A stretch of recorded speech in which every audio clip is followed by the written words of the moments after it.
देखिए, मैं कतई नहीं मानता कि एनडीए को या किसी को भी नुकसान होगा।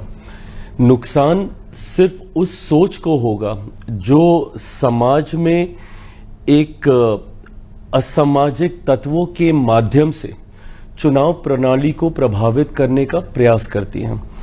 ऐसे में एसआईआर की जो प्रक्रिया है, इसको लाने के पीछे का उद्देश्य ये रहा है कि जो ऐसे लोग हैं जो निवासी नहीं है हमारे देश के, जो दूसरे देश से आए हुए हैं, जिन्हें हम लोग घुसपैठिया कई बार हम लोग कहते हैं, या जो विदेशी हैं, ऐसे लोगों को चिन्हित कर इस प्रक्रिया से बाहर किया जाए। ये एक बहुत बड़ा अधिकार होता है। मताधिकार हमारे देश के सबसे बड़े अधिकारों में से एक है। इसका कोई नाजायज लाभ उठाए, ये कतई उचित नहीं है और ऐसे नहीं होने दिया जाना चाहिए। और समय समय पर इसीलिए इस प्रक्रिया का पालन भी किया जाता है। देश जब से आजाद हुआ 4 बार इस प्रक्रिया का पालन किया जा चुका है। इस बार भी कारण इसके पीछे विपक्ष ही रहा है, क्योंकि विपक्ष ही बार बार हर चुनाव के बाद चुनाव आयोग का दरवाजा खटखटाता था और बार बार ये शिकायत करता था कि वोटर लिस्ट में धांधली हुई है, वोटर लिस्ट में गड़बड़ी हुई है। लोकसभा चुनाव के बाद भी इन लोगों ने ऐसा ही किया, दिल्ली चुनाव के बाद, महाराष्ट्र के चुनाव के बाद, तो अभी तक ये लोग हम लोग को कोसते ही इसी बात को कहकर हैं कि आप लोगों ने वोटर लिस्ट में धांधली की है।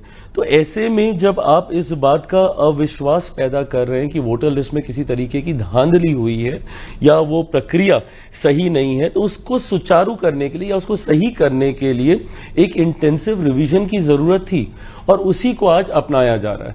पर आज जब उस इंटेंसिव रिवीजन को अपनाया जाता है तो विपक्ष फिर से भ्रमित करने का काम करता है कि भाई वोटर लिस्ट के साथ हम लोग छेड़छाड़ कर रहे हैं, बल्कि इस प्रक्रिया को सेम उसी रूप में अपनाया जा रहा है जिस रूप में इससे पहले में इस प्रक्रिया का पालन किया गया था। सिर्फ पूरा का पूरा फॉर्मेट वैसा ही, सिर्फ अगर इसमें एक बदलाव किया गया है तो सिर्फ टेक्नोलॉजी को लेकर बदलाव हुआ है।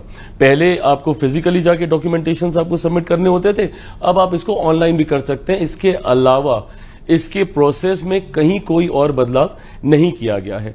आप जाएंगे चुनाव आयोग शिकायत करने, चुनाव आयोग आपकी शिकायत को गंभीरता से लेते हुए जब उसके लिए एक रास्ता निकालता है, उस रास्ते पे भी आपको शिकायत होती है। हकीकत यह है, विपक्ष ने एक नए राजनीति का तरीका ढूंढ लिया। आजकल ये लोग हर विषय को लेकर जनता को भ्रमित करने का कार्य करते हैं।